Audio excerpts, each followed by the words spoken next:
He has a book coming out on leadership in spring 2020. So please join me in welcoming Joe. We're really excited to have you. All right, thank you for having me. That was très bon, vous êtes magnifique. So, very cool. Okay, so I'm here. My name's Joe Sakay, as Matt has already said. I do have a loyal assistant with me. My son Jake, he graduated from Johns Hopkins, was an all-state runner and wrestler, and today he has the honor of being my cameraman. Okay, but actually you. Why? Because I did a little experiment. My experiment yesterday was to connect to everyone on LinkedIn.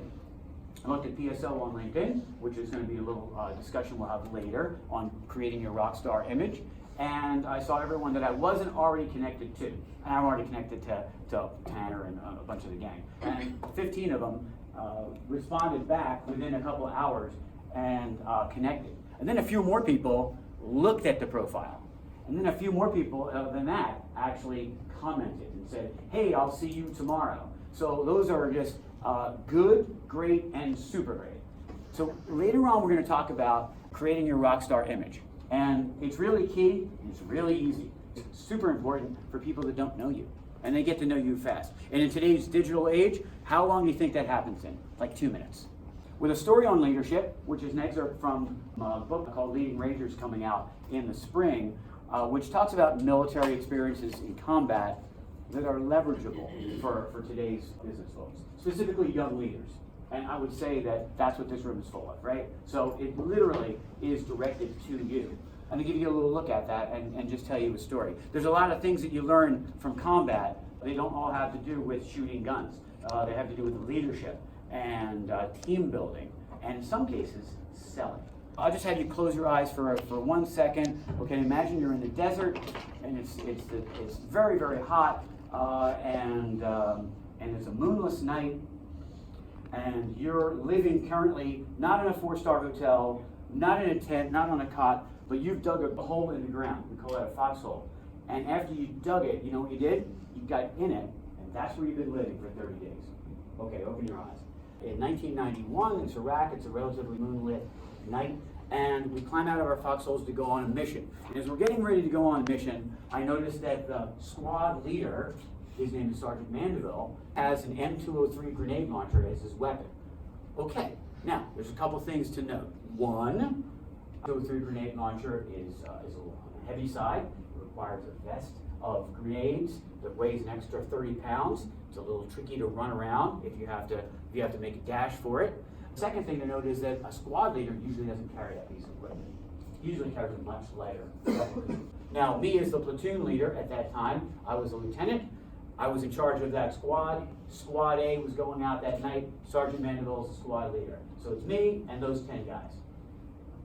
So I asked Sergeant Mandeville, tell me about you carrying the M203. And then I realized in small unit operations where you don't have a lot of guys and you don't have a lot of support, because our nearest friendly units are 10 miles to the rear, and the nearest unit from them is 10 miles behind them and 10 miles behind them. We're relatively on our own. We had all the food, water, and supplies we needed for 30 days at a time.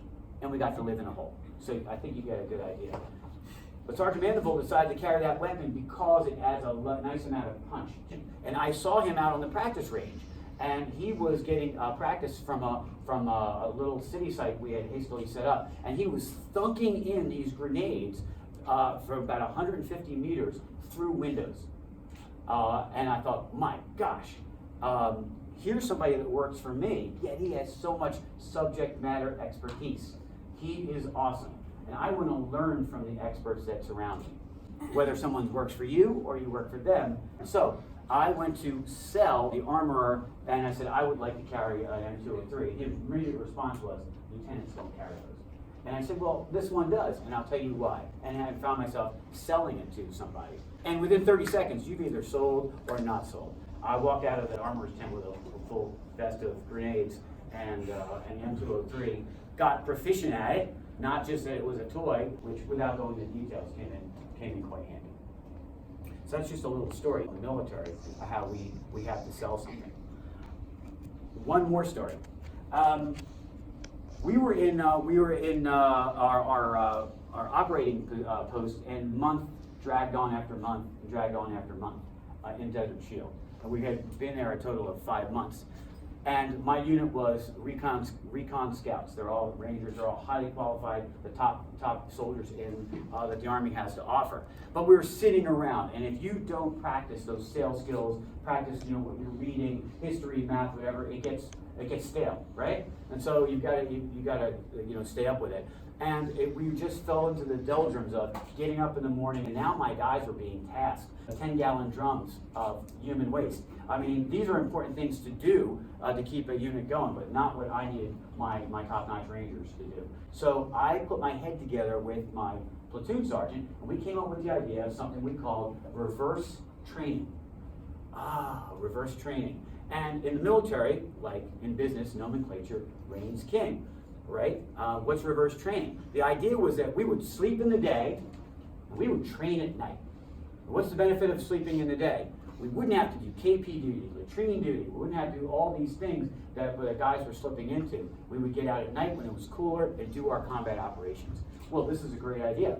So we just needed to sell that to the battalion commander who was in charge. So we went to the colonel. Now we know we have to come up with a plan, and you use nomenclature. And some of the ones that I used, I thought were fairly brilliant. Sir, we need to work on our night vision acclimatization, how to see better at night. We also need work on our limited view land navigation, how to walk around without getting lost when it's dark out. And to normalize our circadian rhythm adjustment. If we do that, we'll be able to stay as frosty as General Schwarzkopf himself wanted the Rangers to be. And so by using nomenclature, having a plan, presenting it well, having the right tone of voice, a degree of confidence, also invoking the big boss, what the revenue goal is, or with General Schwarzkopf, we got that plan approved, and then we went on to do reverse training, which, by the way, helped us. Because in 33 days of combat operations, dusk when it got dark out, we went into Iraq, did our operation, got back before it was light out the next morning, climbed back into our holes for the day. So 2 examples of selling in the military organization. Okay, let me take a pause and see what thoughts you have on that. Yes, sir. I mean, it's sort of between the two, I guess, because is that sort of when you figured out that you wanted to do sales? I think so. The sales personality, the persona, which I think all of you have in here, is to be a leader, to persuade people, to do well. When you realize who you are, that's it. It's sales. Okay, let's move out of the past from Desert Storm into the future. All right. The next 10 minutes, we're going to talk about creating a rock star profile. And who am I talking about? You, and you. Okay, it's everybody in this room. Now, I have a feeling that you're going to have a lot of these pieces already knocked out. So, show of hands. Who has a LinkedIn profile? Okay, good. I'm guessing, Tanner, that's table stakes there, right? Because people were very responsive. Okay, who has a resume? Okay, good. Great to have the resume. All right, let's go a little deeper. Who has ready to go? Who has a cover letter? All right. What's a cover letter say? Basically, a good skill that you have, how you executed it, and how you applied to a company. I think it was Elsa and one other said that this is what I want to do. I have skills to do this thing that you're doing in the company. A cover letter tells them a little bit about you and says, and I can do this thing that you want me to do. Show of hands, who has a bio? Like the one Matt read off. Okay. I didn't see that many hands, so are you thinking, what's your name? Yes? Ethan. Ethan, I love people up behind me. That's great. That's great. How can it be? Are you too young to have a bio? Probably not. Correct answer. Is it crazy if you did something good in 5th grade and you won the science award? No, it's not crazy. If I'm saying what I've did in 5th grade, I got a science award, people are going to say that's a little weird because I've had multiple opportunities to create your bio. This is me. What does it actually say about you? I guess a couple things that you've done and good qualities you have. Okay, and one of those qualities that you have is that I care enough about myself to put it down on a piece of paper so I can give to you. Okay? So you immediately start to elevate yourself above your competition. So what elevates you above it? Oh, LinkedIn profile, check. Resume, check. Cover letter, check. Now that we're going deeper, bio, check. Wow, this person really cares about themselves. I'm going to introduce the digital CV. Okay? A CV is a curriculum vitae. A professor has a CV because he's published articles. So let's think in terms of you starting your CV, which is mostly going to be digital. Any of you were ever on a YouTube video? If any of you ever did a presentation that was filmed, we get that online, okay? If you ever post an article on LinkedIn, you now have online content associated with your name. And if I Google Josh K, his 2 favorite sales principles he learned at Fox, he's discoverable out there in the world. Does that make sense? How much does it matter what Josh actually says, what his 2 favorite things are? Not that much, okay? If they're cool, even better. Not only does he have a presence, he has a link that he can put on a digital CV. So you see, it's covering 3 buckets at one time. Has anyone made any kind of video that they even have on their phone that has them doing a sales presentation or being interviewed or even on YouTube? Ah, okay. So let's get that link and let's make that our first entry onto the digital CV. You know the story of them checking Facebook, right? They check Facebook to see how many, if any, pictures, hopefully none, have you with a red cup drinking beer, okay? Because that's generally something we should delete those pictures. But people are checking your life on social media. So, good job. Who else has posted something on LinkedIn? Go for it, bro.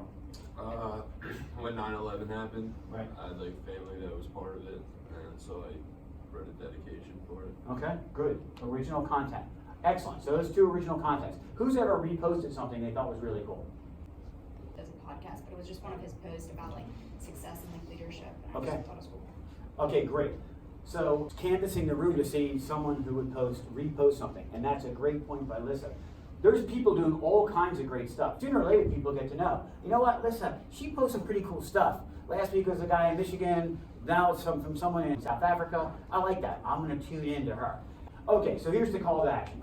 Okay, the call to action is on your LinkedIn profile to post 2 things in the next 2 weeks. Am I allowed to say that? Is that okay? Give it homework? Okay. It's the creative. Guess who's benefiting? You are, right? So you're on Rockstar profile. Repost 1 piece of content that's pretty cool. You don't have to look far. It could be a paragraph. Anything. You post some original content. Because guess what? Josh posted his 2 favorite sales techniques. Tell me your name. Sydney. Okay. Do you have an idea for some original content? I do. Okay, what do you think it'll be? Maybe just like about any events I attended, post about it, what I learned. That sounds pretty good. Okay, what do you think I want to say to all the people that don't have something on video yet? Get some. And that ends my presentation. Any other last question? If not, thanks much, gang.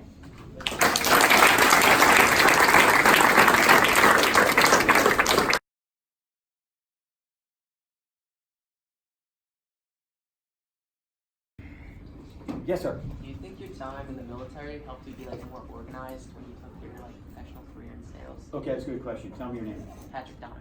Patrick, everybody needs a galvanizing event in their life. For me, it was the military because I was kind of a snot-nosed kid from Springfield, PA. Yeah, for sure. Everybody, like, the galvanizing event for me or anybody is go into the military and get up and have to make your bed in the morning, and then all the other things that go with it. And at a certain point, as a young leader, being in charge of 30 guys that their lives are dependent on your decision. You say go right, they live. You say go left, some of them don't go home. And I would be darned if I was going to ever have to write a letter to a mom that said, little Johnny didn't come home because of the mistake I made. And so you get galvanized quickly. So yeah, organized. For someone coming out of school, could you give some advice to someone being on quota, coming out of school and how they can best, suit themselves and hit quota and be a successful seller? Good question. Number 1, mantra. Don't sweat the quota. Never sweat the quota. Oh, we're going to take this job and you can't believe it, and the last 3 guys didn't make it and it's a tough quota. I don't care. Take it, take the job, take the quota. Because you're going to be building yourself. You move outside sales, junior role, full role, hybrid manager role, full manager role, regional manager, boom, and the next thing you know, you're making a lot of zeros. Every company is going to equip you with what you need to be successful. And honestly, it comes down to you outworking the number.